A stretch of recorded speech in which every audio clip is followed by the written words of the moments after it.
व्लॉगला सुरुवात केली कारण तर आज आहे दिवाळीचा पहिला दिवस म्हणजे वसुबारस। तर वसुबारसची छान अशी मी पूजा वगैरे मांडली होती। तर बाहेरचं काय काय डेकोरेशन केलं चला म्हटलं तेही दाखवू तुम्हाला।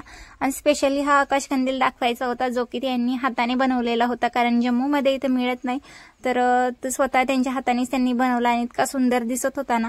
तर इतकं छान डेकोरेशन केलं होतं सिंपल पद्धतीने। मी कालच मार्केटमधून एक गाय वासराची मूर्ती घेऊन आले होते, तर म्हटलं चला त्याचीच आज पूजा करूया, कारण पूजेसाठी माझ्याकडे ती मूर्ती नव्हती आणि इथे आपले काही गाय वासरं पण असतात त्यामुळे त्यांची पूजा करण्यासाठी, त्यामुळे म्हटलं चला एक छोटीशी कामधेनूची मूर्ती आणली आणि त्याचीच मी छान पद्धतीने पूजा वगैरे करून घेत होते सिंपल पद्धतीने। आणि सायंकाळच्या वेळेला मी ही पूजा मांडली होती, तर कशी वाटती मला नक्की सांगा।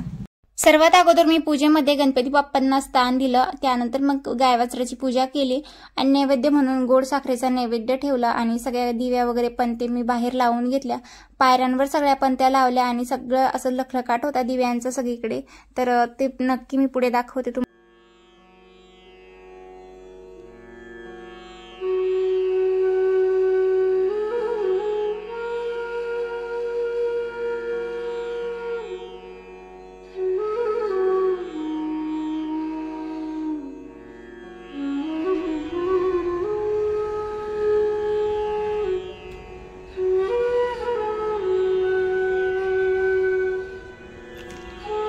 नमस्कार। आज संध्याकाळी व्लॉगला सुरुवात केली कारण दिवसभर खूप जास्त काम होतं आज आणि त्यातली त्यात आता दिवाळी पण जवळ आली आणि आम्हाला घरी जायचंय। तर फराळ वगैरे काय अगोदर प्लॅनिंग नव्हतं केलं मी बनवायचं म्हणून, पण अचानक ठरवलं की चला बनवूया म्हणून।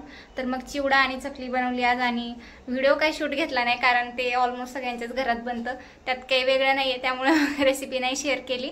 पण वसुबारस आहे आज, तर मग ही छोटीशी पूजा वगैरे मांडली मी इथे।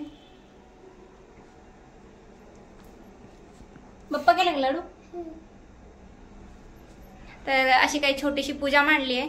त्यानंतर आता मार्केटला जायचंय कारण लाडूचा ड्रेस नाही आणला अजून दिवाळीचा आणि तिच्या ड्रेसची शॉपिंग राहिली आहे ना, ड्रेस आणायचा। तर आज दिवाळीचा पहिलाच दिवस आहे आणि सगळीकडे बाहेर दिवे वगैरे लावलेत आणि त्याचबरोबर वसुबारस आहे।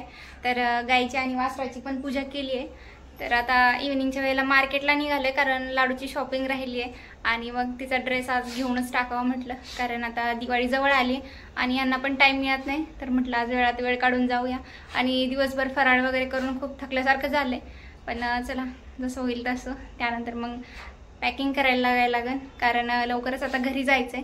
तर मग 2-3 महिने काही लवकर म्हणजे मी येणार नाही, हे तर येतील ड्युटीला पण मग मी नाही येणार आणि मग बाकीचं राहिलेलं काम पण आवरायचंय, बॅग पॅक करायची आहे, तसंच सगळं सामान व्यवस्थित ठेवून जायचंय कारण मागच्या वेळेस उंदराने खूप जास्त म्हणजे इतका पसारा केला होता ना उंदीर घुसल्यामुळं, त्यामुळे म्हटलं ह्यावेळेस पूर्ण बंदोबस्त करून जायचो आम्ही कारण मार्केटमध्ये जायचंय आणि आधीच उशीर झालाय आणि त्यात आता दिवाळी म्हटल्यानंतर गर्दी तर भरपूर आहे, त्यात काही विषयच नाही। दिवस असो रात्र असो संध्याकाळपर्यंत जोपर्यंत शॉप बंद होत नाही तोपर्यंत गर्दी चालूच आहे मार्केटमध्ये।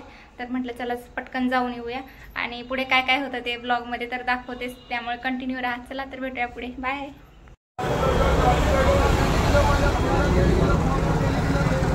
तर मार्केटमध्ये आल्यानंतर सगळीकडे लखलखाट होता, सगळीकडे लाइटिंग्स वगैरे लागलेल्या होत्या आणि इथे पण जम्मूमध्ये दिवाळी खूप मोठ्या प्रमाणात सेलिब्रेट करतात कारण हिंदू लोक भरपूर आहेत इथे, त्यामुळे दिवाळी तर खूप मोठ्या उत्साहात साजरी केली जाते इथे। त्यानंतर एका मोठ्या शॉपमध्ये आलो, तिथे आम्हाला ट्रेडिशनल ड्रेस पाहायचा होता लाडूसाठी। तर तिच्यासाठी हे काही मी अफगाणी सूट पाहिले, काही शरारा सूट पाहिले।